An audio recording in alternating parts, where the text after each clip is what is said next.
And welcome to the most glamorous review out there on the internet today. I am the next Pedro Pascal or Antonio Banderas, depending on how you want to look at me in this. I Yeah. still think you're bitchin' Latin Freddy Krueger. That's what it looked like. Or I'm a Latino Freddy Krueger, so I will take either three. I kind of love that. I'm a Honcho Dreams. Mm-hmm. Both figuratively and actually. Be like, oh. I am the sexy Freddy Krueger, Mikey. I'm just kidding. I think it's evolved as we've started talking. It's Latin Freddy Krueger, sexy Freddy Krueger. I am the Fabio. I am the Fabio Fabio. of Freddy Krueger's. Except I don't have the long hair. But that is okay. Oh man, I would love Fabio's hair way back in the day. That'd be For incredible. reals. We're gonna get you a wig. Man, I fit the wig now. That is very, very well. We'll talk more afterwards because that actually be kind of funny. That's right. Like sponsored by Rogan. No, I was kidding. Sponsored by Rogan takes years. I got friends who've been taking that stuff since their 20s, and they look the same mostly, but Ew. Maybe not Rogan. this took a turn. Anyway, Anywho, hi all you DC WrestlePod nerds out there, and welcome to the All Elite Ensemble review. Your weekly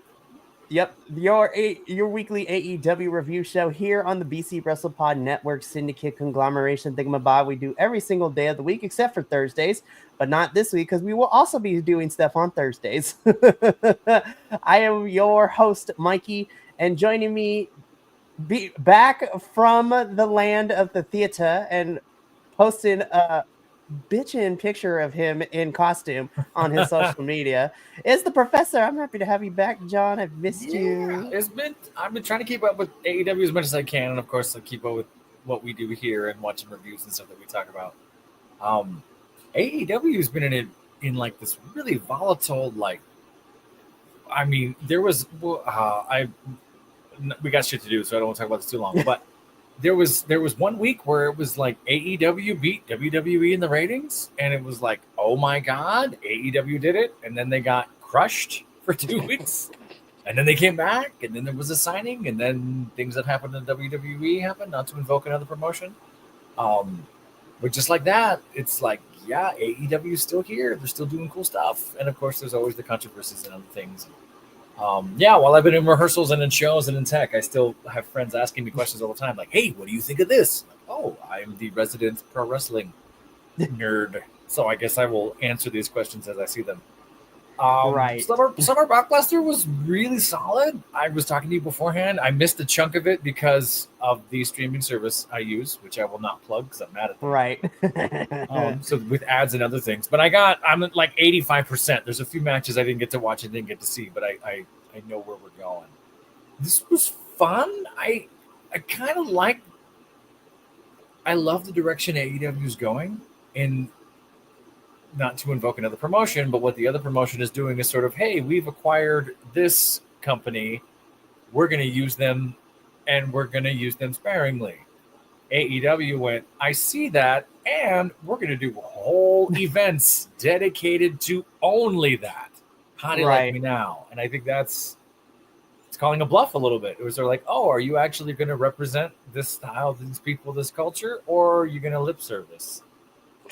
At least that's me on this end. That might be a little different, but I was like, oh, I think it just feels like Tony Khan's calling their bluff. Like, I don't think you really like it. We're going to show you that we do.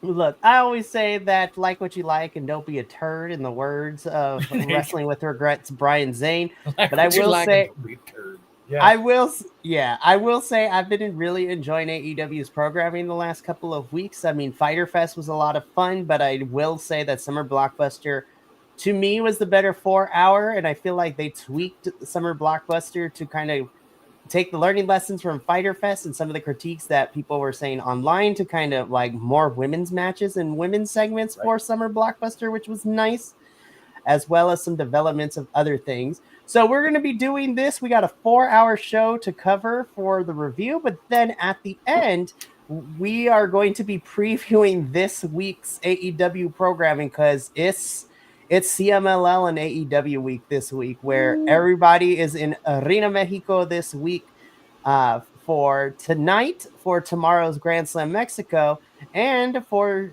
some of the AEW folks are sticking around for CMLL's Viernes Espectacular, and they are participating in their Fantastica Mania big show on this Friday. So it's going to be fun.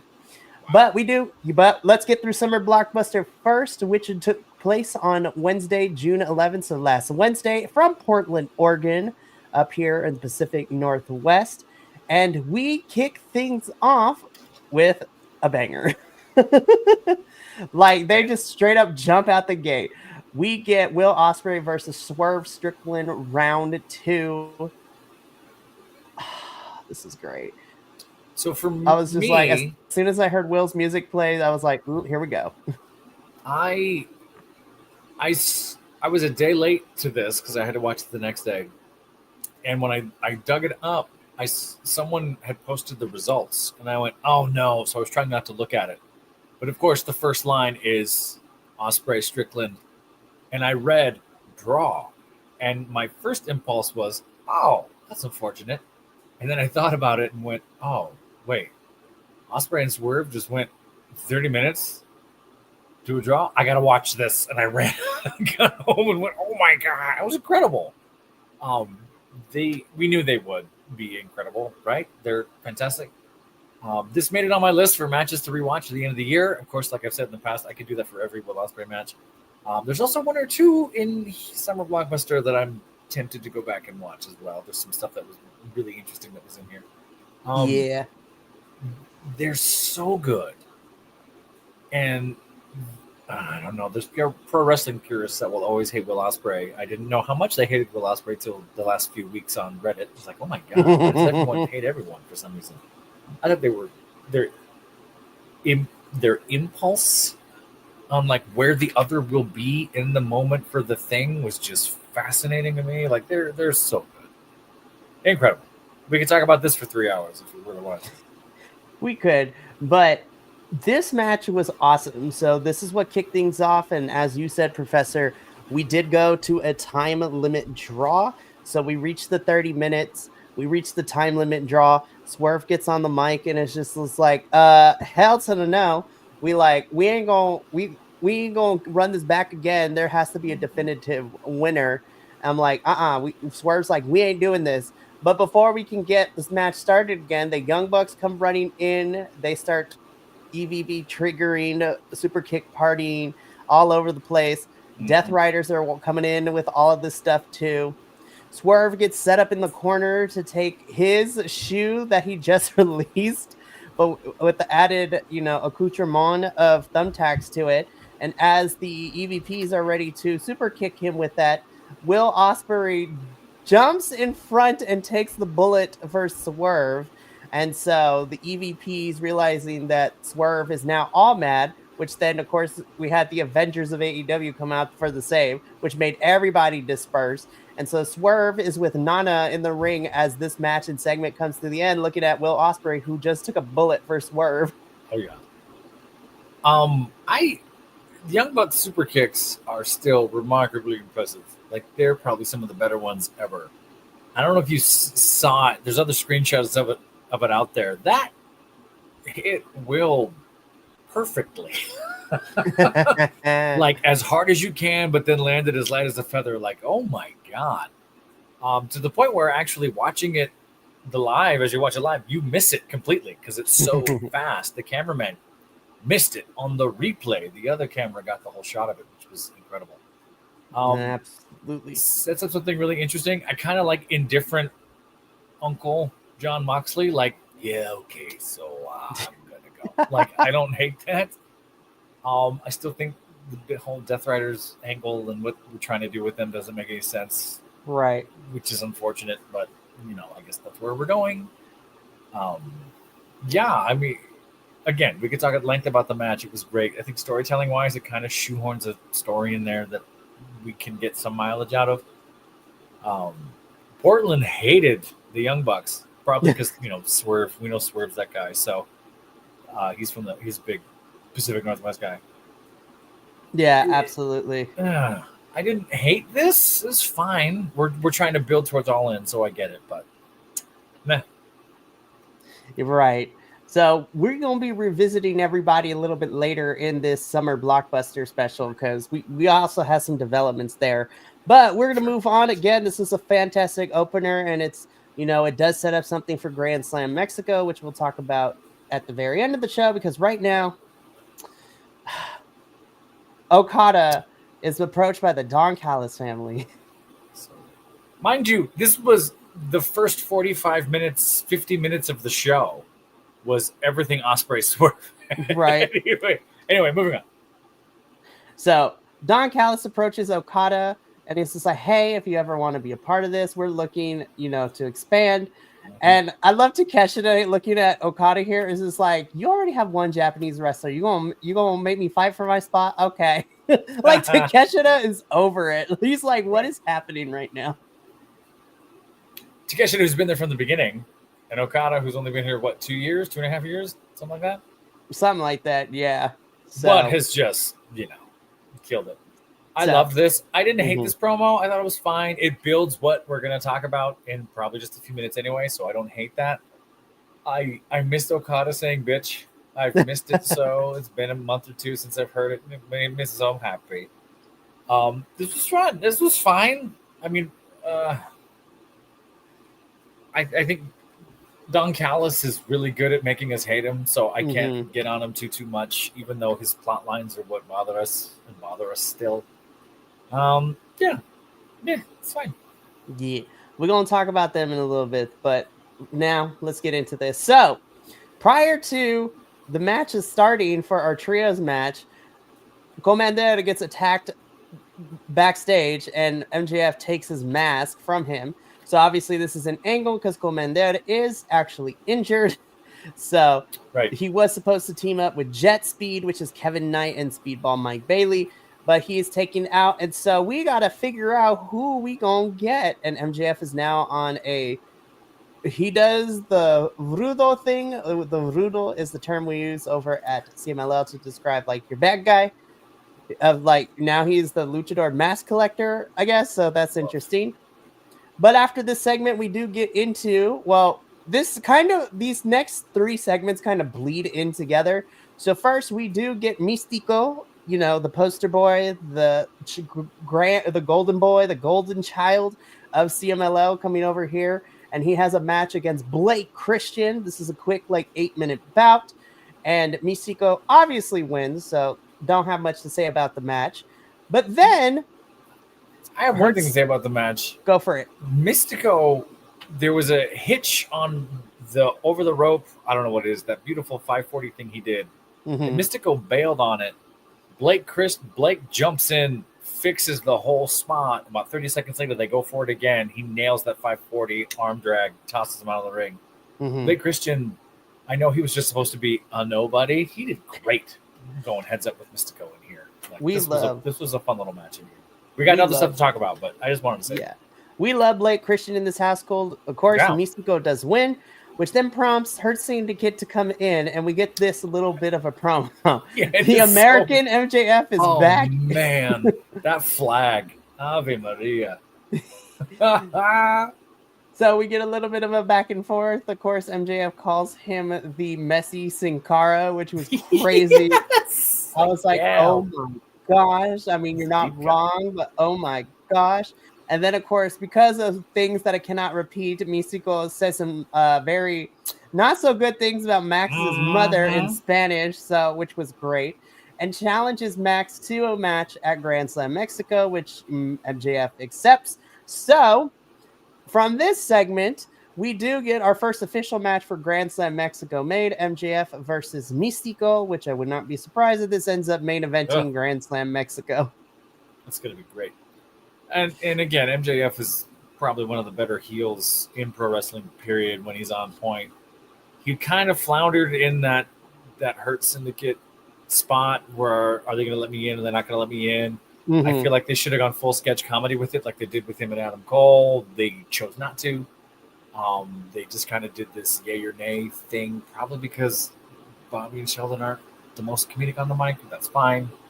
Sorry, I'm getting into stuff I have been thinking about for months. That is okay. Like this is a good time for you to get all these things. bits, just little things like that. I like this. I think this is fun. I think MJF is perfect to be hated. I thought he was gonna take it too far. There's a few jokes and a few things, especially with the news the last 2 weeks, especially with what over the weekend. There's a few things he could have said that would have really made this hot.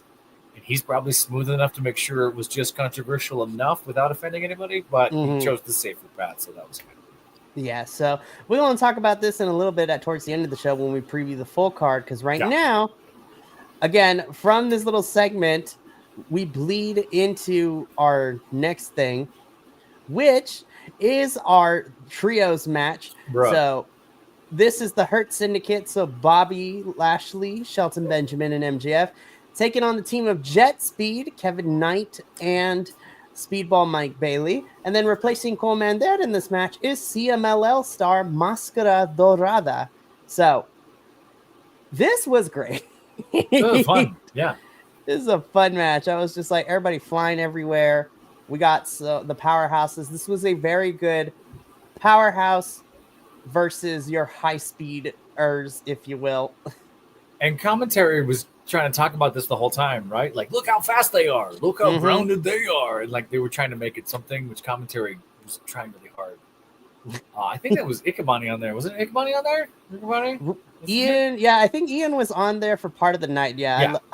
I need Ian Riccaboni to stay on there for a little bit. So good. He was covering a lot of it, but it just Speedball Mike Bailey in AEW is a great fit. I love Kevin Knight too. Kevin Knight's fantastic.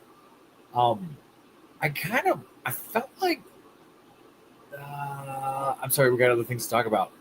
I kind of wanted this to breathe a little more. I feel like they could have let this run a little bit longer. I know they had promos. I know they had stuff to do. It felt like it was a lot of build, and then we got just 5 minutes of fireworks, and then it was kind of over. And I was like, hey, I kind of want to watch this for a while. But again, it was really cool. I like seeing this. We got the MJF hook. We got all the things that we needed out of it, and then we get the MVP stuff afterwards, which I'm sure you're going to talk about. So right. So of course, this match happens. Hurt Syndicate do pick up the victory here. We have a fantastic match. We have a beatdown afterwards. We have MJF taking Máscara Dorada's mask, which then prompts Mystico to come in and hit the Mística, which is his finisher, onto MJF in the middle of the ring, and MJF begins to tap. He tapped. He tapped. That Mística is crazy to watch. But this does make me think, I was like, I wonder if MJF is going to go over in Mexico, but who knows? You think so? Really? I see. Here's where this is going to be a fun one to have when Adolfo is here, because Adolfo is very, very vocal and very protective when it comes to CMLL working with other companies. Yeah. Especially because CMLL really wants to make sure that if there's anything within CMLL, that their stars usually go over, but they are not like, you have to do it our way or it's the highway. Sure. But I'm really interested to see if Mystico, who's technically your face of CMLL, will lose to MJF. So I don't know. We'll see what happens with that.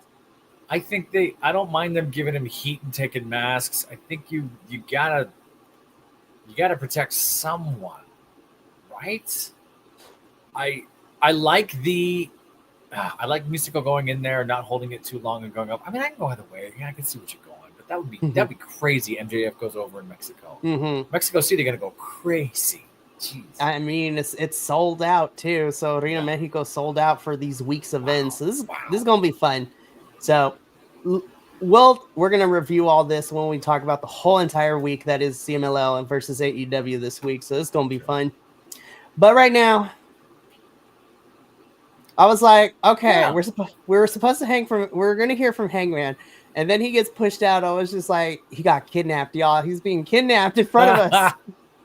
Man, and again, the things that they could have done that they didn't, and I'm glad they didn't. Anyway, carry on. So Death Riders come dragging Hangman out. He is duct taped and bound, but mouth and hand by the duct tape. Mox gets on the mic. I will say this is probably the better of the promos Mox has done, though he started to lose a little bit of it for me at the very end. But essentially, he's just like, there's no way you are ready, and that if you are he basically says, you and me are going to have this match at Y'all in Texas, which I welcome. I'm here for a challenge. We have fought each other previous bouts. I know how capable and strong you are, but you need to be prepared, because if you're coming for me, you need to be prepared to take that title and then shoulder all the responsibilities that it comes with it, yada, yada, yada. I was just like, but that's not what we said. Never mind. I was like, that's not what we said when we started this storyline, but all right. Yeah, there's a little bit of, and I see what Moxley's doing, and I get it. He's trying to he's starting to pull a little bit of the generation card, a little bit more and more, because now he's the old one, but he's not that old. He's only what, 47, 46, 47. Is that old? Calling him a millennial cowboy, calling him an emotional something. He has another line in there about that. Yeah, kind of funny. I see you backstage. A lot of people think Moxley would be a great film actor if he could just breathe and relax and stay focused. Oh, 100. I think when he starts to ramble and get a little lost, he almost lands in Ultimate Warrior territory. Not totally, but like starts to sort of, you're this millennial cowboy, aren't you? And then there's aliens outside. Like he just kind of fades. I was kind of shocked that they did the handcuffs behind the back, mouth taped thing. Because I've heard from several wrestlers. Maven has it on his podcast when Mick Foley was on it recently. I can't think of who it was. There was another wrestler who was on with on CBV talking about it. Being handcuffed behind the back. I think it was Snitsky, I think. Was it? Okay, yeah. I think so, yeah. When you're handcuffed behind the back and taking shots, you're stiff. You can't brace or breathe or anything. So every shot, I mean, of course, Yuta, they're taking care of him. But my mind immediately went to like, oh, all of this hurts. All of this hurts. No, this is bad. But, he's a tough sucker, so he did it. It really does. So, of course, they start to beat up on Hangman afterwards, which then has the Ops coming out. So, yes, we are still calling them the Ops. So this prompts Call them anything else. Anything else. I mean, it's great. It can't be great. It could be the worst thing. It could be worse. I'm gonna be for real. Do you like the name? Is it growing on you? I mean, I'm brown, so it's going to work for me, but that's because that's lingo that's usually for the minorities. But I understand, and I'm not 100% like, oh, if you don't like the Ops, you're a hater. I understand, but then I'm thinking about it. I was like, it could have been a lot worse. But then again, I'm like, yeah, it could have been a lot worse. So I was like, I'm okay with the Ops. I mean, the name aside, whether you love it or hate it, I do like everyone involved. So that's Shibata Joe and really Powerhouse Hobbs. I love all three of them. And three of them together, delicious. The Ops. Maybe just need to just not be that old man yelling off the porch, right? So they free Hangman. Hangman gets on the mic.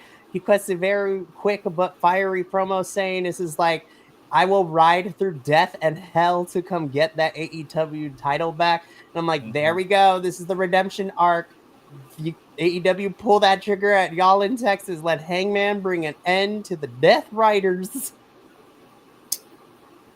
That could be cool. And we can get rid of it. I mean, really, Yuta's stuck in purgatory. He ain't been able to do nothing for years now. That's true. However, there is a little glimpse of hope when we get to a certain segment with a certain, formerly like out of this world personality who's having issues with Willow right now. We'll talk about that when we get to it, because I found that interaction very interesting. But this was the segment. Hangman's ready to fight the Death Riders, take the title from Mox. Hangman, we're gonna talk about you a little bit later, because right now, yes. This is a really solid and very fun women's match. This is a tag team match. We have Megan Bayne and Penelope Ford taking on the returning TJ. So last week at Fyter Fest, we had the return of Ty Conti. Oh, no, not Ty Conti. Ty Mello, sorry.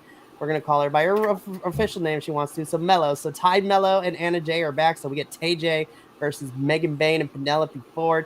This ruled. This was so good. I'm not going to be crass or rude, but my God, they were all beautiful. And they were violent and killed it. And their timing was amazing.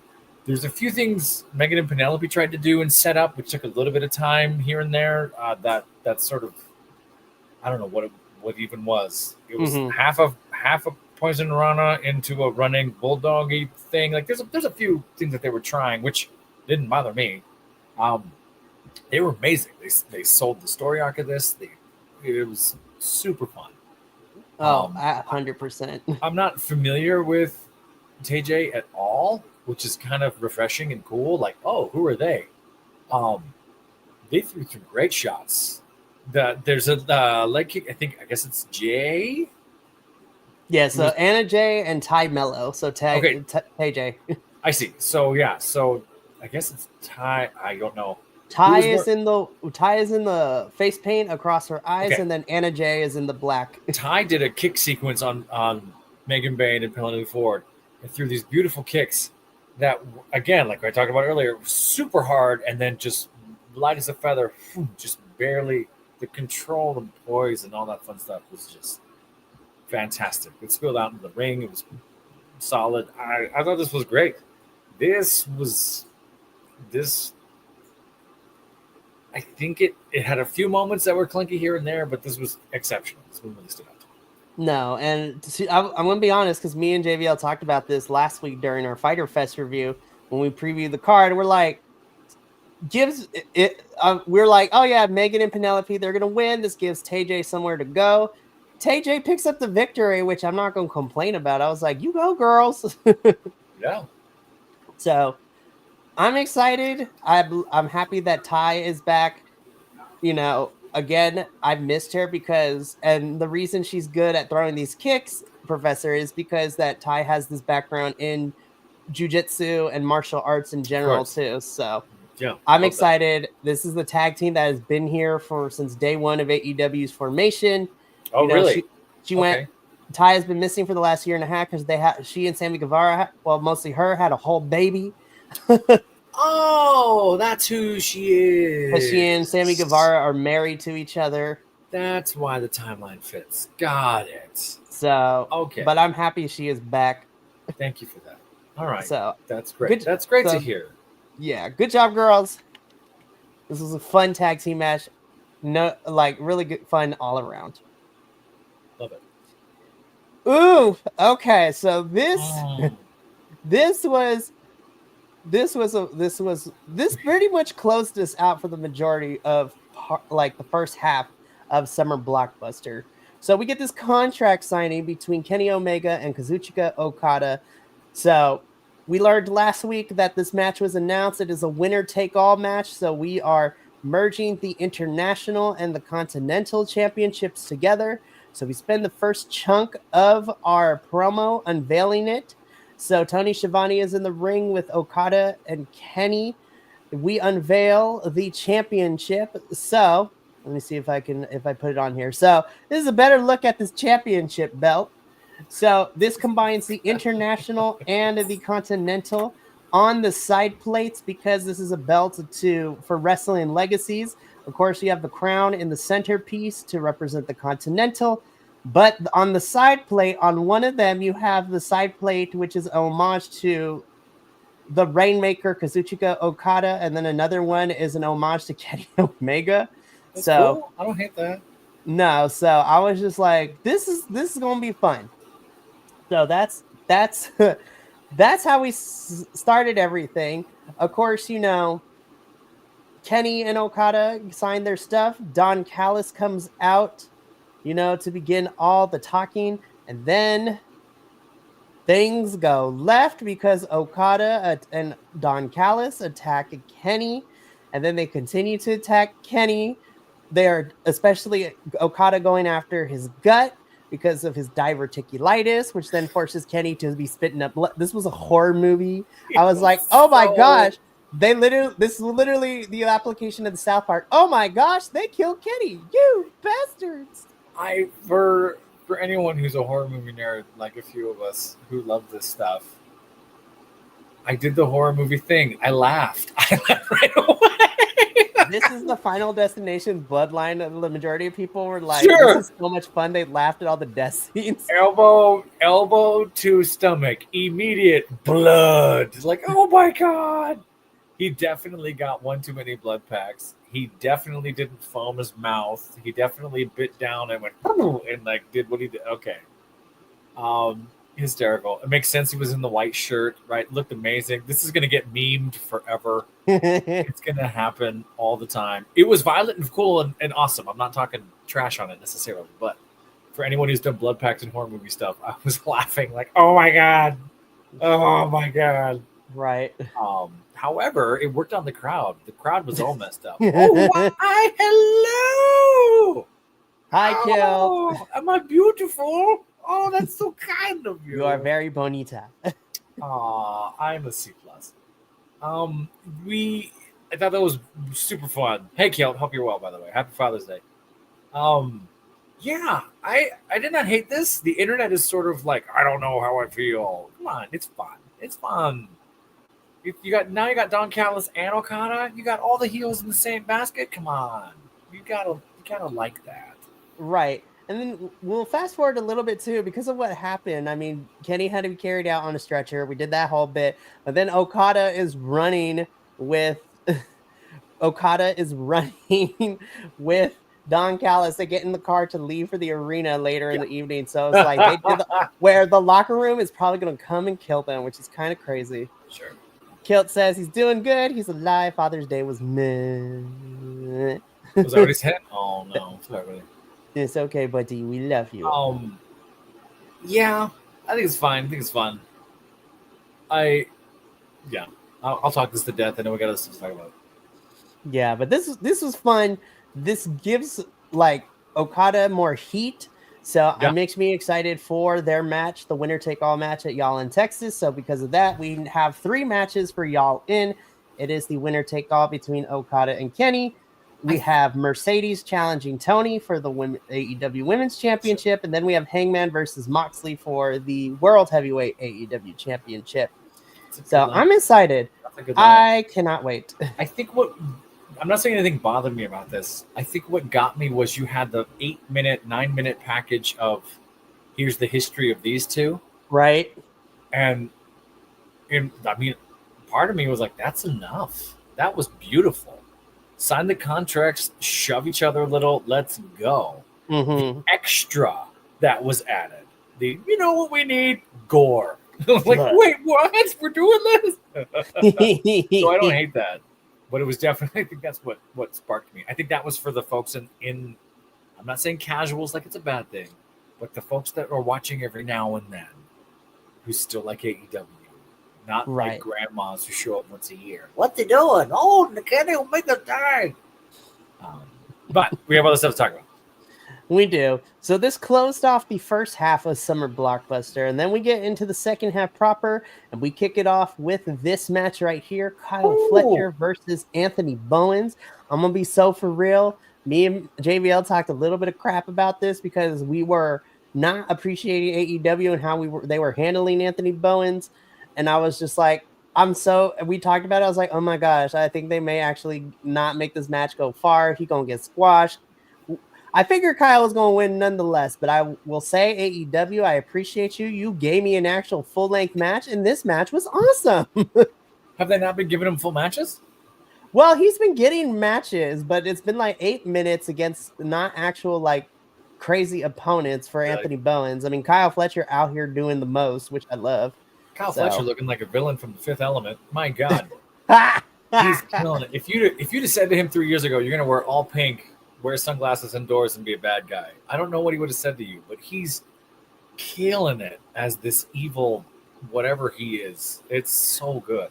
It is. He's a villain from Blade. Like, he's just a bad vampire guy. The techno rave. Be like, blood rave stuff. Blood rave. Well, before we get into the nitty gritty of this match, we're going to take a little 10-second dance break because we have our third co-host in here. Good dance break. I got to get this. So enjoy this little 10-second dance break, and we will be right back. Yeah. Here we go.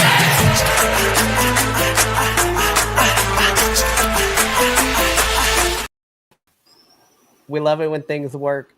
But hi! Way shorter than 10 seconds.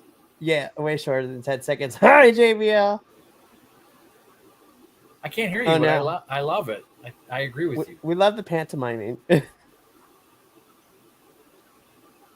We should act like we can hear him. But we can't. No, you're right. Totally. No, I agree with you. Mm-hmm. Wholeheartedly. Nope, I hate you. I hate you all. There we go. That part. We got that part across. Is it working now? Yes, it is. Oh, that was great. Guilt says hi, by the way. Oh, the universe said, I'm going to wait for you to be real and then let the sound come back. You have no idea today. But what I had said before was I wanted to join the conversation because I was saying MFers always trying to ice skate uphill. So, you know. There you go. Yeah. Totally.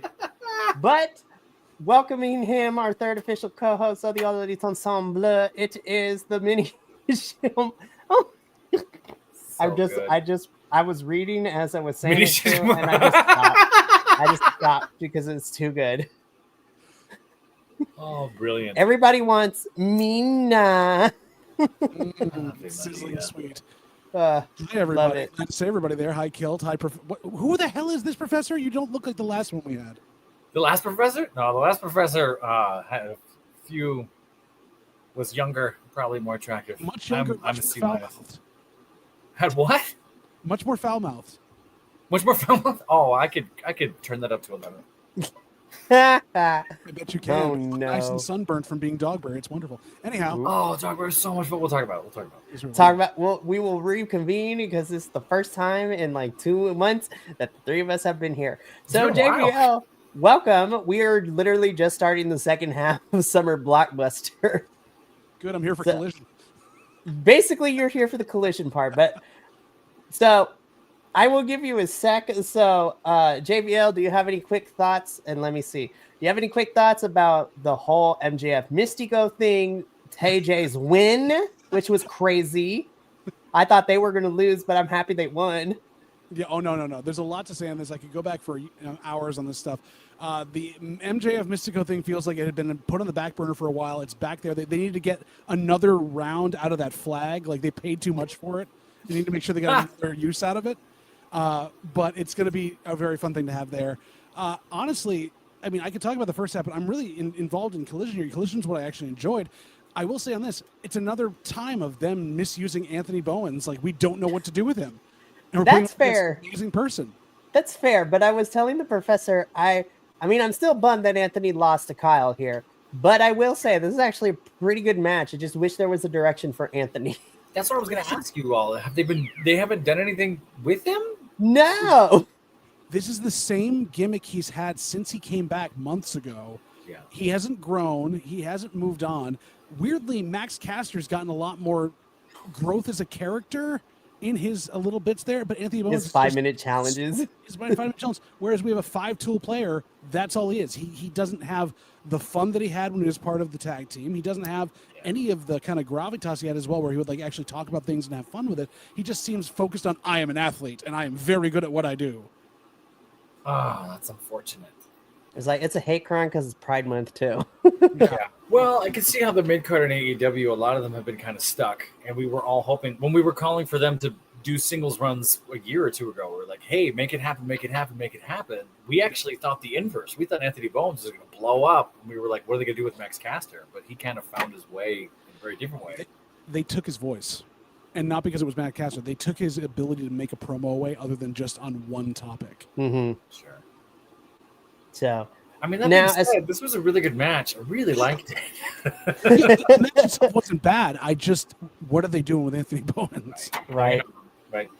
Oh, by the way, JVL, I don't know if you heard, but so I don't have any Hollywood regalia stuff, so I figured out what I could. So you have 3 choices. I am your future Latin superstar. I am the BC WrestlePod Pedro Pascal, the BC WrestlePod Antonio Banderas, or I could be the sexy Latino Freddy Krueger for y'all. It's your pick. Oh, it's such a hard pick. God. I feel like you're just more desperado than you are, an actual. You know what? I will go with that too. I am an extra in the 1960s in those Western movies where they hired all the Latino superstars and I don't get paid fairly. But that's a whole nother topic. Oh, no. We love you, Anthony Quinn. Go watch an Anthony Quinn movie. Native American, Mikey, because you seem like it'd be good enough for that in the 60s. I mean, that's very fair as well. It was a time. Okay, but let's move on. So, again, seriously, we can have a whole conversation on the malpractices of old Hollywood and how it wasn't actually glamorous, especially to marginalized communities. But that's neither here nor there. Oh, seriously. Are you tan? You're a Native American. Are you tan? No, you're this. I'm Italian. I can't really do the. You're fine. Listen.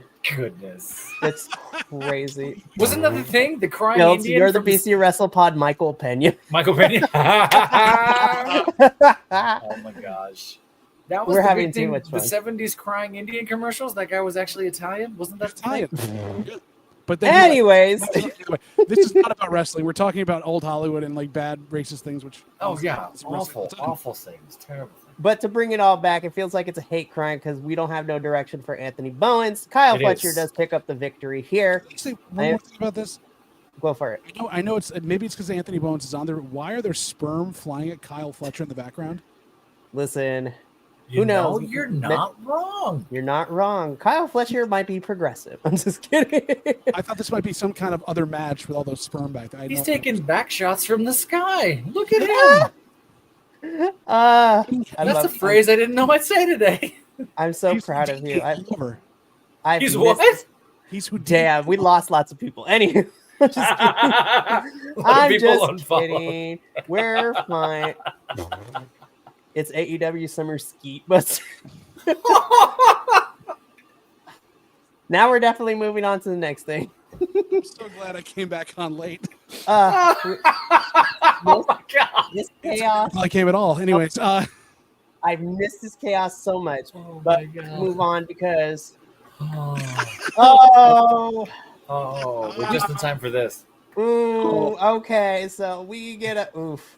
So, first and foremost, no kills. You will not. I forbid. Do it now.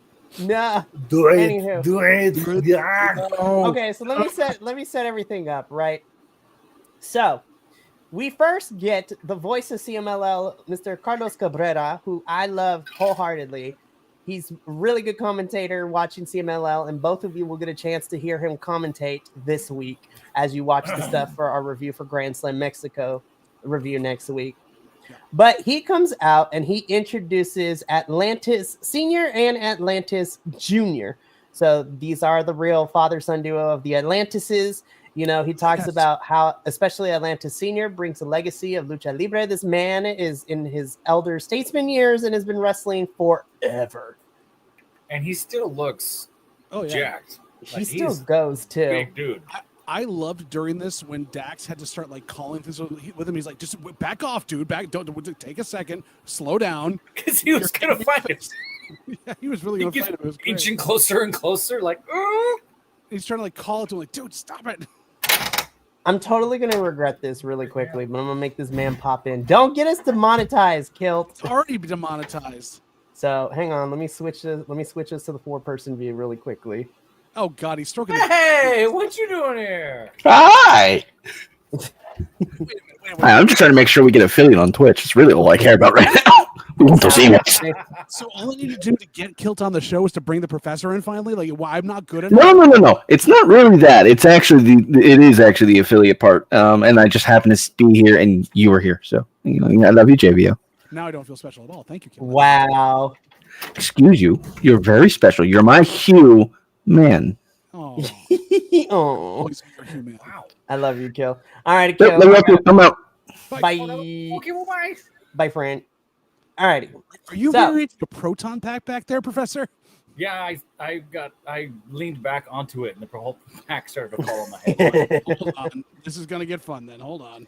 It's gonna be fun. So, anyways, Carlos Cabrera introduces the Atlantises. He talks about their lineage, and then we get interrupted by FTR and Stokely. Stokely gets on the mic. basically it's a continuation of the problematic stuff that we had last week and we talked about last week with FTR being very kind of problematically racist towards our luchadors.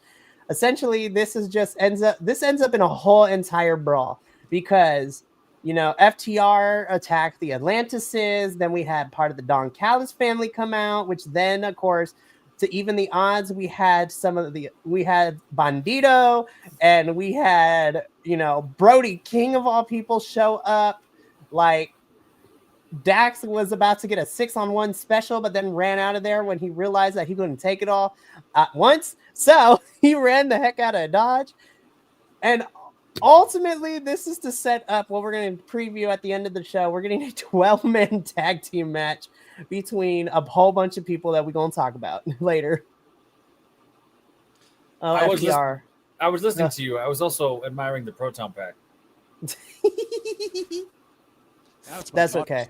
That's fantastic. I love those old school packs. Someone built that for you, right? Actually built it for my daughter, and it's all you built it. Oh, wow. It's all foam, and it weighs very little. She can actually carry it on her back. So good. Not so veiled racism. Go. Yeah, we talked about this in the first half. There were a lot of things and a lot of jokes that they could have made that they could have made that they chose not to, which I was okay with. This one, they kind of leaned in it, and I'm like, I don't know how I feel about that. I'm still confused why Adam Cole's here in the middle of any of this. That's what we were also thinking too, because I think we're waiting. Well, I mean, him and Danny are going to fight again for that TNT championship. That's like the ultimate goal here. Okay. But yeah, getting Adam Cole is kind of like him and Paragon are an anomaly. They're kind of just floating around right now. Well, I mean, they had been fighting FTR before when Danny was around there, so there is still that kind of like, yes, there's bad blood between them that's been building, but this was a whole, this isn't their world.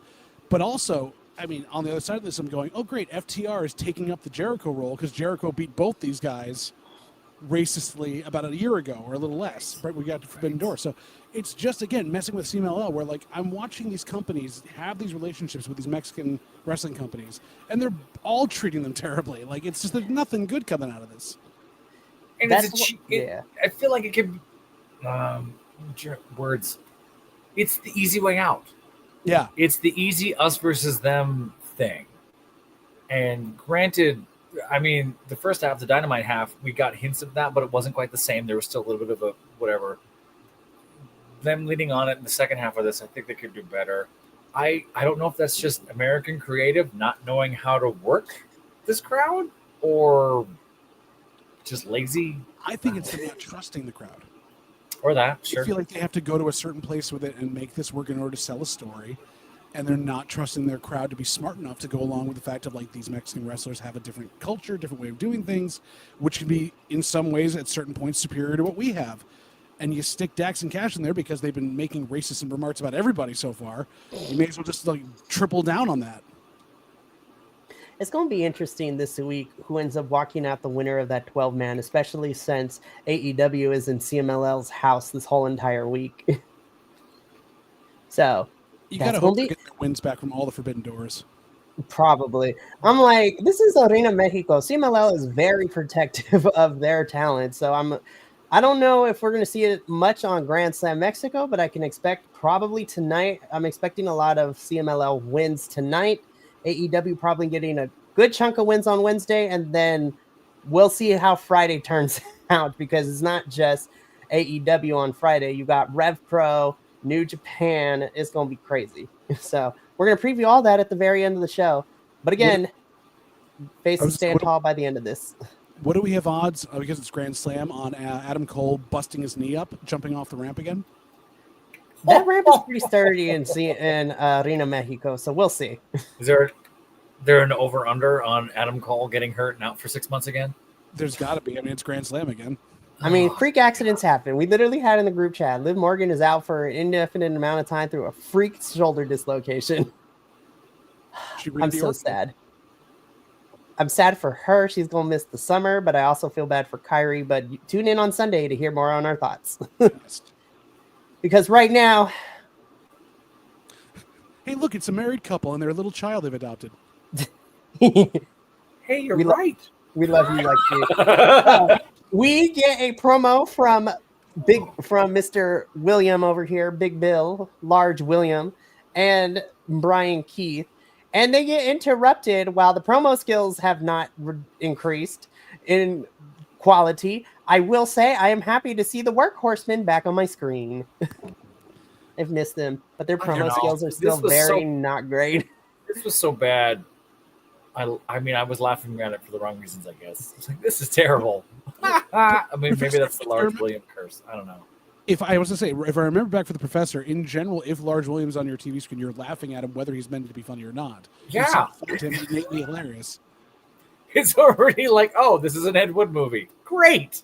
Like, I have enjoyed over the last 2 weeks watching as he's trying to read the prompter or whatever he's got in front of him, and his one eye moves and the other doesn't move as fast. It's not lazy, but it's just trying to do with it. It's so.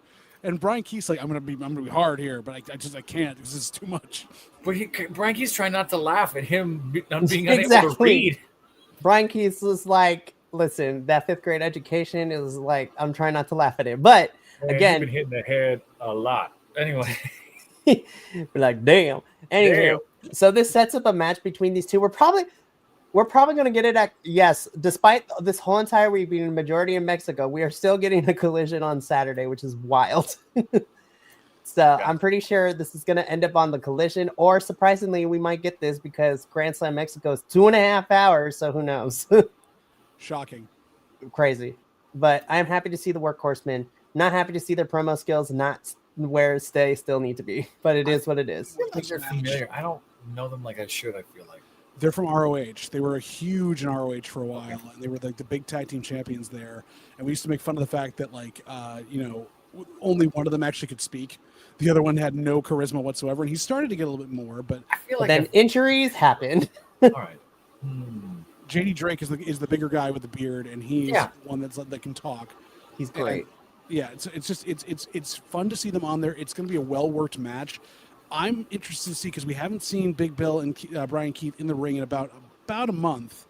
Mm-hmm. How they're going to do now, if there's any ring rust or anything else, because they were having some decent matches. Right. So it should be interesting to see how Big Bill and Brian Keith do up against the Workhorsemen. So I'm looking forward to that match, whether it's this week or whenever we get it. So yes. Okay. Interesting match. Okay. I just need the table to get bigger and bigger for Mercedes every time she's out there on commentary. I heard this was happening and having no context. I was just like, what is this theater? Yeah. She got real food up there too. Right. That's a big-ass Guys, I would steak. like to announce I am now a disciple of the Julia Hart School of Darkness. I mean, we're kind of matching. Oh, there you go. That's your fourth option. I am a disciple of the House of Darkness. That is Julia Hart. You could be her Luther. You could be her Claudio. Julia Hart and Sky Blue holding hands. Was that a nod to anything? Is that anything to know? Or was Well, I it mean, just cute? That's since they started being a tag team about a year ago. Right. Okay. Which we love. I mean, No. Sky Blue is with Kyle Fletcher, which is fantastic, by the way. And then Julia Hart. Julia Hart is A Blade villain. yeah. Vampire from a Tarantino film and a Blade villain are now in a relationship. Yes, we love to see Who'd it. have thought they'd find each other in So- Blade 6? Yeah, so we get this match: Timeless Tony Storm versus Julia Hart. We're continuing this feud that Tony is having with both Julia and Sky Blue, and then Mina is thrown into the mix in this as well. So this is a feud carrying us over until All in Texas. We think Mercedes is taking the title. I don't know. I really hope not, but who knows? Doesn't she still have like 8? She has 5 now. She lost one of them at New Japan Resurgence to right. Azumi. So Stardom Girl is now the New Japan Strong. But then she got another one. And later on, in about 5 minutes, we're going to talk about it. Will she add another one to her collection? Well, we'll talk about it in a little bit. As Well, far I'll as talk about this match goes, I was a little disappointed that was kind of on the shorter end, not going to lie. But you know what? I love Tony. I love Julia. This was great. Mercedes she was a little bit better on commentary, but still needs to improve in a couple areas. What commentary? She just sat there with the food. I am trying to stay positive. Okay. No, you want positive? Julia Hart has improved ridiculously. Yes. This was a well-worked match, and the angle with Sky Blue, taking her out in the front part as well, and then really working as a heel team, all great. Tony's selling was amazing. And Professor, I don't know if you saw this last week, I ranted on AEW for having 1.25 women's matches over 4 hours of TV. I did hear about this. Rough. It's much better this week, but we got almost 3 women's matches in the span of this stuff. This needed more time, but I don't know, Professor. This has been evolving more and more. You watched this. Did you at least see a good match out of this to get us where we're going? It's a great match out of this, and I'm glad you said what you said about Julia Hart, because I was going to say she got way more air than she needed, like 3 or 4 times. Yeah, Jumped up and over Tony Storm on some of the, I don't even know what that moonsault, some other thing. The few things she did, I was like, oh, too much, which we haven't seen out of her, or at least I haven't seen recently. I know I'm catching back up. No, that's right. No. It does feel like, not to go full timeline because I know we don't have time on it. Mercedes showed up, and we thought, all right, maybe they'll start booking the women better. And it took about 6 months of them to figure out how to book them at all with Mercedes there. And now over the last year, I mean, of course, Tony Storm's been doing what Tony Storm's been doing, and that's been fantastic and everything else, and her and Mariah. But now we're sort of in the wake of that period, and we're trying to really figure out where we go and how we're going to get there. Which is when we get to our picks and when we talk about what's going to happen. Yeah. I'm glad to see that Julia Hart's in there. I'm glad to see that Sky Blue's still in there. I'm glad to see that we have a mid-card women's. That's something we used to talk about. Like, there's no mid-card for the women. It's just sort of this haphazard 2 people on top, everyone else we never see. It is taking some shape. I still think they need more run, obviously. Like, you still got to get them in there. How can you have a mid-card division when your mid-card champion is going for the main title?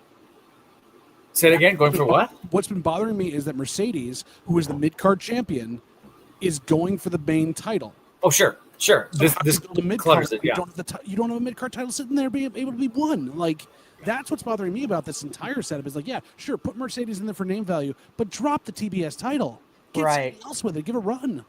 Because now that you've created it, you risk flattening it all again, right? Mm-hmm. Yeah. Kind of what we're saying. Yeah. Which sucks because you had women like Chris, Julia, Willow be holding this TBS championship. And, you know, even though she's in another promotion, Jade, too, was the start of the creation of the championship. But now Mercedes is kind of just holding it hostage, which is unfortunate.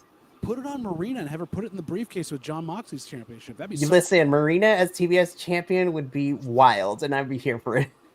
What's interesting not to invoke another promotion, it seems like AEW always finds something interesting for the mid-card, whereas the other promotion tends to just go, you're the mid-card. You're done, and like you're kind of there. Does that make sense? Those storylines are mid-card purgatory, as we call it. Yeah, whereas at least mid-card they tend to take risks. Sadly, with Mercedes having this mid-card, it's kind of like, and you're gonna hold it, and you're never gonna let it go. Okay, thanks, bye. It's like, do something though. Right. So Tony does end up winning. Mercedes attacks afterwards. There's a whole brawl. Mina comes out. Fighting happens. Like. It's the same thing same thing that we got last week at Fyter Fest, essentially. She eating steak with a spoon? Yes, she was. It's wild. She's a heel. She's definitely a heel. It's wild. It's wild. I'll say for the theatricality of it, though, I loved how it looked with Mercedes beating her up with all of those long frills. It just gave body to the entire beatdown. It was actually a great visual. So, Julia Hart, DX look. Yeah, I was going to say that. Yeah. It's very true.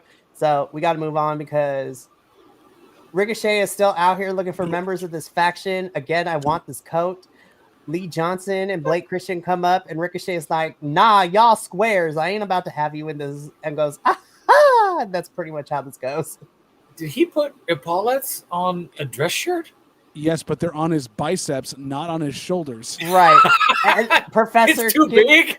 To give you some context, this coat he's been wearing for the last couple of weeks, it is an homage to the Marine Ford jackets in One Piece. So he's been cosplaying as anime characters for the last couple of weeks. Like at the pay-per-view, he did the Akatsuki coat, which was kind of good. It was really good. But he's been wearing this like One Piece Marine Ford jacket for the last couple of weeks. I don't hate that, but not knowing that. It's a great look for him. It's a great look for him. Give me anime villainness. I'm here for it. Sure. But yeah, Ricochet's like Blake Christian and Lee Johnson. Nah, we good. Like you can't join this faction. So As well, they shouldn't. they shouldn't. But neither here nor there. We move on. We got an impromptu trios match, which was buck freaking wild to watch, and I'm so upset that this is how we're using people, but it is what it is. So we get a trios match. This is the reformation for one night only of the conglomeration, which is Mark Briscoe, Tomohiro Ishii, and our lovely Willow Nightingale, and they are taking on the team of MXM Collection and Taya Valkyrie. We also get Chris Statlander watching this match backstage. She is like, for weeks, she's been trying to get Willow to forgive her, but Willow's not giving her the time of day. And so Chris is watching all this with judgmental eyes. I mean, this is an MXM Collection match. You know what we're going to get. It is still fantastic all the way through. It's really nice to see Taya wrestle again, because even in Ring of Honor, she hasn't been doing much. So I'm happy to see her in here. Taya needs to be in the ring more. She's so good. she's a fun follow on Instagram. I've seen her more there than AEW and other places. Yeah. This is where YouTube TV cut off for me, so I'm seeing these clips. No. So I've reloaded it and rebuilt it up. But that dude's huge. How tall is he?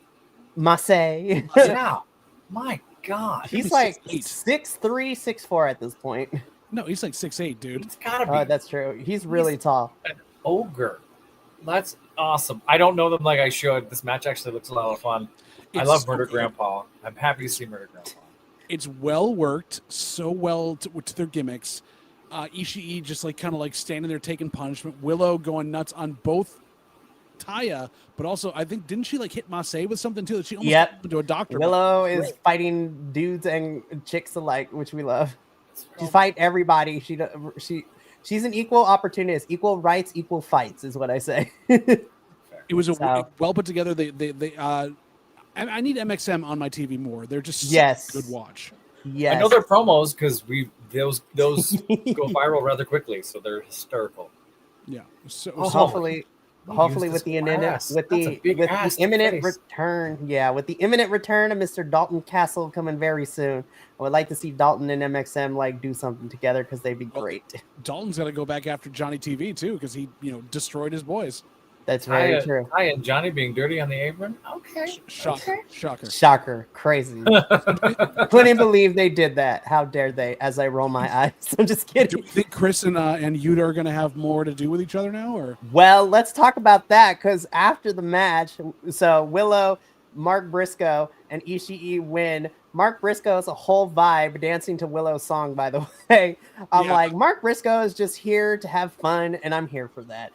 But more important thing is that after this match, we cut backstage because Chris is walking out of the arena and she stopped giving her thoughts. Chris is frustrated because she's been trying to, talk to Willow, try to mend the relationship. Obviously, Willow wants nothing to do with her still. So Chris is done. But then Wheeler Yuta comes up from behind and basically extends a olive branch of friendship because these two have a prior friendship together. And Wheeler tells Chris, hey, if you need anything, you can talk to me. I'm here for you, yada, yada, yada. And then as Chris walks past him, we get a bit of a stare down between Chris and Marina. And I'm just screaming, do not let this happen, AEW. Do not pull this from me. Give me Marina and Chris right now. Give me this match right now. So much love for this. So much love. So yeah, very interesting that Wheeler is out here trying to extend friendship to Chris. Is it weird or is it just because they're pulling real life into it and they're trying to create dissension, which is going to break up the Death Riders anyways? I mean, that part. Wheeler's talking to her like he's got no game. Like he's never talked to a woman before. Well, he hasn't, so it's okay. I mean, if you've seen, there is clips on BTE being the elite where Wheeler was always getting choked out by Chris. So it's been kind of fun to watch. But give me Marina and Chris all day, every day. Okay. So this looks tough. All right. Yeah, I'm excited. I like this look for Chris too. She's like, she will beat me up, but I'm here for it. Can't wait. We just got no game. All right. The fact that this was a standby match makes it even more impressive to me, where we literally get Bandito and Beast Mortos, attorney at law. Oh my god, yeah. Wait, is he an attorney? So he's actually taken the test to become an actual attorney in real life, which is kind of crazy. The LSAT, yes. Oh my god. The He fact gets that to do this the is I'm just a simple caveman thing. Like, Rar. he gets to do that? it's been a running joke, but he literally is studying for law, and there's a meme I'm gonna send you guys in a little bit. Your where Honor. his card is like Beast Mortos, attorney at RAR, because all he does is grunts and roar. Oh my god. Your Honor, I am just a simple undead beast. I may not know your new ways or your But this actual. match was I know. fire. This match was fire, and the fact that it was just a match to have to get people to where they need to, because we were something was happening backstage. Yeah, I don't know how Beast Mortos does anything he does being that size and the agility he has. I mean, up there with Keith Lee and a few others, the more that I see him. That corkscrew thing he does over the top rope Yeah. and lands on his feet. Like, how do you, oh my God. Well, let's add this way. We love our agile big men, but most of them don't wear masks that cover their entire face and probably get down over their eyes. How is he breathing? Yeah, breathing and seeing.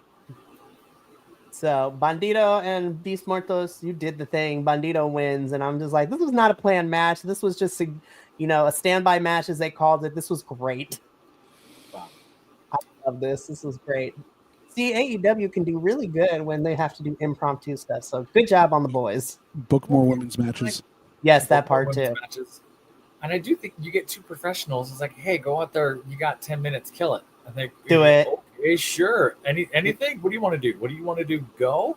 Let's go I have think fun. that's fun. And that's exactly what they did. This felt like they were just sparring in front of a whole bunch of people. I loved it. So we get a recap because Mercedes put a tweet out saying that she wants more gold to her belt, and she challenges our CMLL Women's Champion Zuxis for the title. And so she accepts the challenge and then punches Mercedes in the face, which sets up for Grand Slam Mexico tomorrow evening for the CMLL World Women's Championship. Zuxis defending her title against Mercedes Monet. Please don't let Mercedes be CMLL Women's Champ. She's That would not going be to great. You No, she's going to be. I don't want that. Is she going to get this title and the Tony Storm title? What are they going to do? She's going to have all the belts and try to go full Ultimo Dragon. No, I like Zuxis, and Will and Adolfo and I will not be too keen on it as the CMLL folks, but it is what it is. Okay, this was actually really great too, because there's more plot development. So Renee is with Hangman, who's coming to check on Will, and the Young Bucks are like, hey man, good job, like this is still part of the plan. And Hangman's like, what plan are we talking about? There is no plan. Like, I was done with you guys a long time ago, and it's still that way. I need you two to stay out of my business, stay out of Will's business. And then the crowd cheered up and perked up when especially stay out of Swerve's business. And then, of course, when Young Bucks were like, I see how it is. You have chosen your side. And so Hangman goes the other way. The camera pans in, the door opens, and we see that Nana was listening from behind the door with the door open a little bit. Will's dying on the table. And off camera, Nana turns and is like, hey, boss, did you hear all that? Swerve comes in. It's like, yeah, I heard every single word. And I'm just thinking, I'm like, oh my gosh, I think this is the beginning stages. And Swerve's like, yo, Heyman might be legit. Well, as he's come out and said, like, he only wanted him to say one thing and one answer, and he can't believe anything else. This is the only way to do it. Mm-hmm. Yeah, Mark Jackson looked like Paula Abdul. That's so far the only thing I can tell from Paula. That man's pulling out every last bit of his hair follicles from the front of his head, trying to make himself bald quicker. It doesn't grow back, young fella. Please stop. It's going to be crazy. I cannot wait to see what kind of shenanigans the EVPs bring in He's wearing a 2 woman's weeks. shirt. Yes, he is. Yeah. That's a choice he made. Hey, you know what? They're comfortable. They're comfortable in themselves, so sure.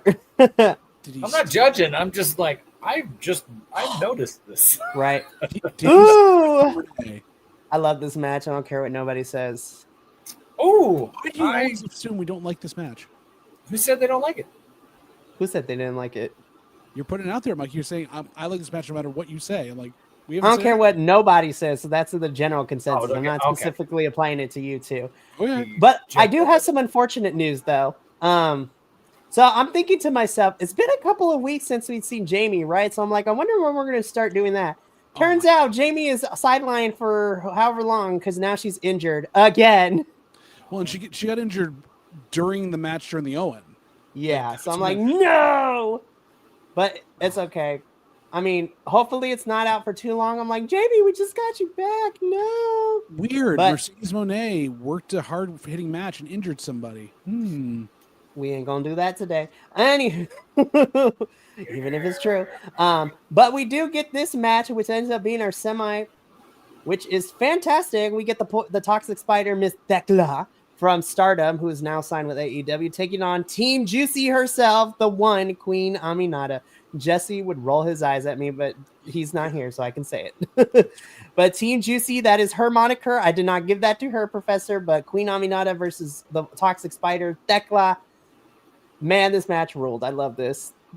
Queen is very perfect to let Thekla just work stiff, and it's great to watch. I'm excited to watch this. I got to catch up. Please do. This was great. I learned so much more about Thekla from this than I had with the other ways of doing it. They mapped this match out to really play to her strengths, to really play to what she needed to do. Aminata didn't just take a lot of punishment. It showed resiliency on both ends. It was a well-choreographed match and definitely a way to showcase your new talent. Like, well done, AEW. Well done on this. Book more of these matches. I'm really happy with this match because it's basically, it gave you, at least because I've seen it, this gives you the greatest hits and what you need to know about Thekla, especially because this is how she wrestled in Stardom for the last year and a half that me and Adolfo have been watching and now covering too. So she's great, but Queen is also fantastic. Queen's like arm strikes are vicious to watch, and I'm just like, Eat it up. Yes, I will watch these two fight forever, and I would be cannot wait. I'm interested to see with Jamie on the shelf. I'm interested to see who we officially give Thekla as her like first official feud, but I'm here for it, and I'm here for more Queen on my screen, please. Make it juicy. Yes, make it juicy. We keep developing this, and I'm just like, Nick Wayne, we need to. This is a make it or get off the pot moment. Like, either you gonna leave and turn or what? Like, we've been dragging this out. And Kip Sabian, I love you, but you cannot be the voice of dissension in this. I'm sorry. Why is Wayne got the Ring of Honor title? Okay, so let's back it up. Let's back it up. Too long. Because you've been gone for a little bit. So I mean, it's going to take up too much time. We don't have to, but something's gone wrong. Something's gone wrong. It's the TV title, so it's not that bad. That's very true. So what ended up happening is that previous champion, Commander had the belt, and he challenged Nick Wayne Nick Wayne challenged him for a championship bout. Nick Wayne won said championship belt, and he's been the Ring of Honor television champion for the last 2.5 months now, I think is a fair assessment. But so almost every week, both on AEW and ROH TV. And despite what Christian Cage says, Nick had a very stellar performance because he was also gone for 3.5 weeks to Japan, where he competed in New Japan's Best of the Super Juniors tournament, where he had a killer showing. And I think at Forbidden Door, if El Desperado is still champion, I think Best of the Super Juniors set up a Forbidden Door match between Nick Wayne and El Desperado for the IWGP Junior Heavyweight Champion, because he pinned Desperado in that tournament. The tournament, he had a great showing. He had some fantastic matches. Like, very much. So. He's really shown his in-ring has grown immensely. He's just hamstrung by this entire thing around Christian Cage they're just not able to move forward. And he's getting like good matches that he got to fight Rhino. He got to fight a bunch of other like wonderful big showcases. But I'm done with this. I need this to move somewhere. We need to get into the closing crescendo of the story with the inevitable Nick and Christian and Patriarchy kind of going their separate ways. Get Kip Sabian back with Penelope Ford so that Megan Bain can squash him. Yes. I mean, He might like that. But anywho, I love Kip. I want more for him. But yeah, I'm hoping we are reaching the closing of this. I just had to include this picture because it was fun. That's the segment that just aired as I have this going at the same time. Yeah. Yeah. So in our main event, we are getting Daniel Garcia and Paragon taking on the Don Callis family. Essentially, this is a rerun of Fyter Fest last week, but the difference is that the Don Callis family ends up so it's the Don Callis family plus, well, I mean, he's technically part of the family, but not really. It's Don Callis family plus CMLL's Hechicero, the Alchemist of CMLL. But unlike Fyter Fest, Don Callis family picks up the victory with Josh Alexander getting the win for the family in this one. I like Josh Alexander. Me too. I still say Paragon is another one of the terrible names, faction names out there. Between that and the Ops, which is worse. Paragon's probably worse than Ops. At least Ops, I can be like, okay, you're trying to be cool, fine. Paragon, really? So again, shirt looks bad. Like that's just dumb. It's really tough. Yeah, those shirts are not great. I mean, again, this is basically the same match that we got last week at Fyter Fest in the main event, just with different players and different shades, and the outcome being different. So it was fine. And again, this sets up all the stuff. So unless anybody else has anything else to say about this, we can go into previewing this whole entire week of Arena. I know nothing. I got to rewatch the last 45 minutes of this anyway. So there's not much else to go into with this because it's just they're rerunning the tires multiple times. So like it was a good match, but like they did the same stuff. Except they did it at Fyter Fest last week. Was this the same match as Fire, basically? With different players, pretty much, yeah. Really? But same beats, same kind of like hope spots, everything else, just different winner. Interesting. All right. Yeah, because Paragon and Danny won last week, so Don Callis family won this week, so we'll probably get a tiebreaker at some point, but I digress. So that brings us to the end of the All Elite Ensemble review. I will say Summer Blockbuster was, was stronger than Fyter Fest in some areas. I really enjoyed Summer Blockbuster more than Fyter Fest in some areas, but what I'm really excited about is this week. Yeah. I mean, if you couldn't already tell. So I would say that Fyter Fest was the dress rehearsal for this week.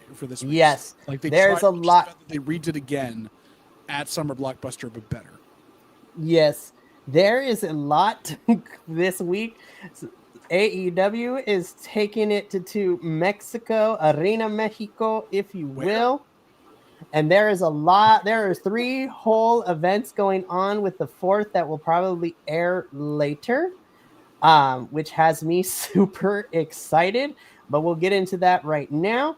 So there are 3 events AEW related wise that are happening that we are going to go over. And one of them is airing tonight as we speak. So I'm going to give that login information to my group here, so they can watch this Tuesday, tonight's episode later down this week, which is super exciting with all of that. But let's go over everything in order. So we're going to start with what's going on tonight, which is the CMLL versus AEW and ROH show. So this is going to be seeing CMLL talent going up against the AEW and Ring of Honor talent specifically, which is really, really fun to watch. So let's get into it. Of course, I have the big old poster. You might not be able to see it, but I will be going over all the matches. And thank you, CMLL. As you always do, you give us the order that these matches are always happening every single week. So I have the card order as well. So because Commander is out, we had to switch some things around for the Tuesday and the Friday show, but we are still getting some very fun matches. Starting everything out is going to be CMLL's Persephone taking on Ring of Honors and Women's ROH Television Champ Red Velvet in a special Mano y Mano de Amazonas match. So Amazonas one-on-one match. So the women's division in CMLL for U2 is called the Amazonas. And so, I'll be going back and forth between Spanish and English, so please bear with me. Then por el Campeonato Mundial de Parejas de CMLL. So for the CMLL Tag Team Championships, we are having our CMLL champs, Ángel de Oro and Niebla Roja, Los Hermanos Chavez. So these are actual brothers who are wrestling together. So there's an actual brother and brother team. And they are taking on The Crew, which is Leo Rush and Action Andretti, which is interesting. Then, in a special mano a mano de lucha arena espectacular match. So this is CMLL's Neon versus AEW's Hologram. That match is going to go buck freaking wild. Then, in another one, a mano match, Atlantis Jr. will be taking on the walking weapon, Josh Alexander. So that's going to be a fun one. Then, in a lucha semifinal in Relevos Atómicos, so we're getting a Relevos Atómicos match in our semi-main event, which is representing CMLL, which surprisingly is Los Rudos, which are the bad guys, which is Último Guerrero, Averno, Gran Guerrero, and Euforia, taking on the Don Callis family of Konosuke Takeshita, the Protostar Kyle Fletcher, the Alchemist of CMLL Hechicero, and who the CMLL team has dubbed de la Papa de CMLL and AEW and Rocky Azucar Romero. Jeez. So it's crazy because Rocky Romero out here pulling double duty. Then in the main event, it is for the ROH Championship. Bandito is defending his title against Máscara Dorada. This match is going to slap. Can't wait for that one. So that's airing tonight. So that's the AEW versus... That's a huge card. Right? And the fun thing is these shows only go 2.5 hours because they don't do more than like 6 matches, 7 matches on a card, which is lovely. So that's the Tonight Show on Tuesday. So that's AEW and ROH versus CMLL. Then tomorrow evening is Grand Slam Mexico, which is a 2.5 hour show. And these are the matches that have been announced so far. First, of course, we talked a little bit earlier. We are getting MJF versus the Golden Boy of CMLL in Mystico. So very interested to see if MJF goes over Mystico and CMLL and Reina Mexico. So we'll see what happens with all of that. For the CMLL World Women's Championship, Zuxi is defending her title against Mercedes Moné, the CEO of AEW. Please don't let Mercedes win. That is my only gripe. She's winning. No, I will not be okay with that. In a 10-man tag team match, because we got our wish, because we wanted Will Osprey in some capacity down here. In a 10-man tag team match, it is the Death Riders and the Young Bucks. So John Moxley, Claudio Castagnoli, Wheeler Yuta, and Matthew and Nicholas Jackson taking on the team of The Ops, which is Joe, Powerhouse Hobbs, and Shibata Bread over here, Katsuyori Shibata. And they are teaming up with Swerve Strickland and Will Osprey. So I'm like, damn, that is a team right there. So very interested to see what ends up happening with all of this. If the Death Riders go over at Arena Mexico's, Hobbs, I love you, but you're probably taking this pin. That's what I was just going to say. It's a Hobbs or you to take a pin here. Yeah, that's what they're there for. Then, if you thought 10 men were crazy, that's what we get a 12-man tag team match too. How can the ring contain so much meat? You'd be very It's surprised. a meat ring. You'd be very surprised. We've had tournament matches where it's like 10 on 10 in Arena Mexico, so we're fine. I can't wait for you guys to see the entrances because there's like a whole ascended staircase they have to go down. It's kind of crazy. But in this 12-man tag team match, we are getting the heels, which is Hechicero. We're getting Hechicero and the Don Callis family being represented by Konosuke Takeshita, Kyle Fletcher, and Josh Alexander, teaming up with FTR.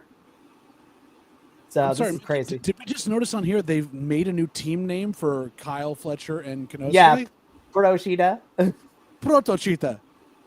Yeah, so Hechicero, Protoshita, FTR, and Josh Alexander, and they're taking on the face team of Bandito, Templario, who is also a United Empire New Japan member too, Atlantis Jr., Adam Cole, Daniel Garcia, and of course my baby daddy Brody King. Brody in Mexico just makes sense to me, and I can't wait to see him fly for the Mexico crowd. They're gonna go nuts. It's gonna be so much fun. There's a lot of bodies in the ring. This is gonna be fun. I mean, I but knew then Takeshita and Kyle Fletcher came out to a brown noise sound, but Protoshita. So, 2 matches that got added earlier this week. We are having a 4 million pesos high flying 4-way. So if you, what does that even mean? So you know, AEW loves to do like their money grab thing. So if you convert 4 million pesos into American, that's 400,000 American dollars. Really? But yes, but we are getting Máscara Dorada, Ricochet, Hologram, and Leo Rush. This match is about to be bonkers. Yeah, that'd be wild. Everybody No one's gonna be on the flying. ground. Yeah, no one's gonna be on the ground. No, which is perfect because you're in Arena, Mexico. Nobody stays on the ground, anyways. It's too high up there. But then, for no reason, we're getting Mark Briscoe versus Okada. Yeah, what is this? Mark Briscoe wants revenge for his friend Kenny. That is how they explain this match. Mark Briscoe just wants to bleed out in the middle of Mexico. But you know what? Briscoe in Arena Mexico is going to be so much fun. The Mexico crowd is going to love him. The swerve here of Briscoe winning would just be incredible. Yes, that'd be so much fun. It won't happen, but it would be so good after doing everything else. Right. So that's everything that we have for Grand Slam Mexico so far. Really quickly, we are also getting Global Wars for Ring of Honor. So I don't know if it's going to be if it's going to air during or it's going to be a separate thing, but we're getting 2 matches on Global Wars, which I'm mad at that AEW is probably not going to air as part of Grand Slam Mexico. We are getting Lee Moriarty versus CMLL legend and probably the oldest person actively wrestling on CMLL in Blue Panther. This man is like in his 80s and he can still go. It is crazy. Is he really? Yes. No Between shit. him, Atlantis Senior, and Octagon Senior, they have like 200 plus years of wrestling experience combined The fuck? with their ages. Yeah, Mexico out here, and he's still in pretty good shape too. Blue Panther's wilding out here. So Lee is going to be fighting Blue Panther, but the match I'm excited about, and I'm mad we're probably going to have to wait, is this tag team match of Athena and Billy Starks versus Thunder Rosa and CMLL's Persephone. Oh, that's cool. They should have put this on Grand Slam Mexico, but I'll take what I can get. Seriously. But then AEW ends its time in Mexico on Friday with Fantastica Mania, which is CMLL, New Japan, AEW, Ring of Honor, Rev Pro in the UK, and New Japan Strong. And I have the official final card here, which had to have some changes due to the fact that people got hurt. But here are the matches that we are getting at Fantastica Mania. So all these companies coming together. We are getting CMLL's Kira taking on Red Velvet in a mano a mano de Amazonas match. We are getting Thunder Rosa making her Arena Mexico debut in a singles match against CMLL talent La Jarochita. We are getting a Relevo Atomicos match, so 4-on-4 representing the international companies is The Crew, Rocky Romero, and Rev Pro's Robbie X. So we get a little bit of UK involvement here. Taking on the CML team of Los Depredadores. So that is Magnus and Rugido. And of course, they are teaming up with El Galeón de Fantasma, which is Zandokan Jr. and Difunto. You all are going to get a kick out of this. This is in the Wrestling Pirates and a Wrestling Grim Reaper. You're going to love this. That's amazing. Love that. Then, Madness. in what I'm really excited for, in a mano-a-mano match, CMLL versus New Japan, Ultimo Guerrero versus Yota Tsuji, which makes me so... That match is going to slap. Then, in New Japan faction-on-faction warfare, we are getting Los Ingobernables de Japón. So that is Titan, Shingo Takagi, and Hiromu Takahashi taking on United Empire. So that's Will Osprey's little faction. And it is being represented by CMLL's Templario, TJP, and Francesco Akira.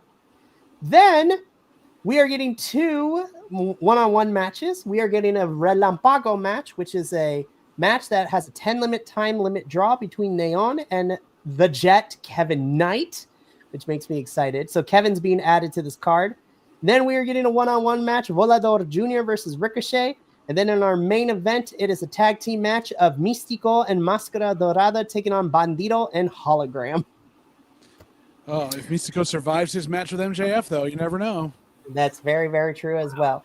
So we, the CMLL team, will be doing a live watch-along on Friday for Fantastica Mania. So you two, while it is not mandatory, you both have an open invitation if you find the time at 7:30 p.m. Pacific, 10:30 p.m. Eastern, or you can just pop in the chat and watch the 3 of us lose our minds between Will, Adolfo, and I. But yeah, this is a 12:15. packed week for AEW, and I'm so excited to expose you two to CMLL. It's going to be fantastic. Yeah, I'm excited. I've been wanting to watch more of it. I've just gotten to see clips and random things, but it's great. Consider me happy to be exposed. I'm It's not always excited a good to, thing. and I'm excited to I'm excited. Well, not Adolfo per se, because he knows the AEW talent, but I'm excited for Will to get exposed to like Thunder and Red Velvet, and even a lot of the AEW talent, which is fun because he knows some of them, given the fact that like Josh was in TNA, so he knows Josh already. So this is going to be fun. I cannot wait. But boys, we got a jam-packed week, and I would like to thank everybody at home for tuning into this very lengthy AEW review. Before we sign off, I do want to quickly go over through the remainder of this week, which is going to be fun.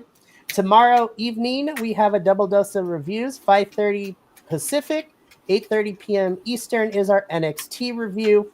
Then later on in the evening at 8 p.m. Pacific, 11 p.m. Eastern is our CMLL review. Then Thursday, we have the second edition of Ring Rats and Riot Acts, as the Defy Wrestling crew will be reviewing the Defy Vortex event, in which we saw Marina Shafir being a badass, the Defy Wrestling debut of Cedric Alexander, and a amazing 2 out of 3 Falls Tag Team Championship match in the main event. So Tag Team Wrestling main eventing? What? That's crazy and unheard of. Then on Friday, 7:30 p.m. Pacific, 10:30 Eastern is the live watch-along for Fantastica Mania. So please tune in.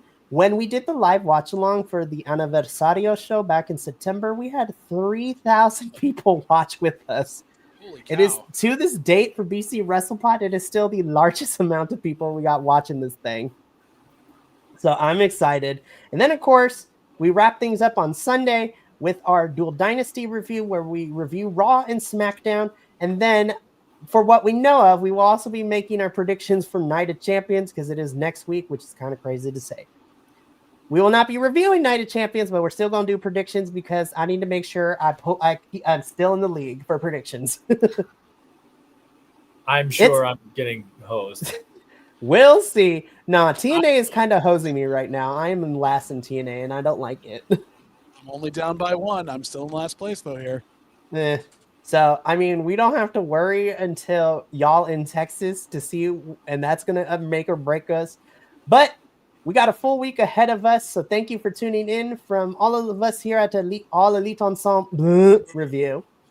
And the rest of the BC WrestlePod family, remember, take care of yourself, love one another, stay iconic, and more importantly than anything, you always deserve to finish your story. We will see you for the remainder of this week. We will see you next Tuesday for the Grand Slam Mexico Worlds Collide event, where it is CMLL and AEW teams tagging together.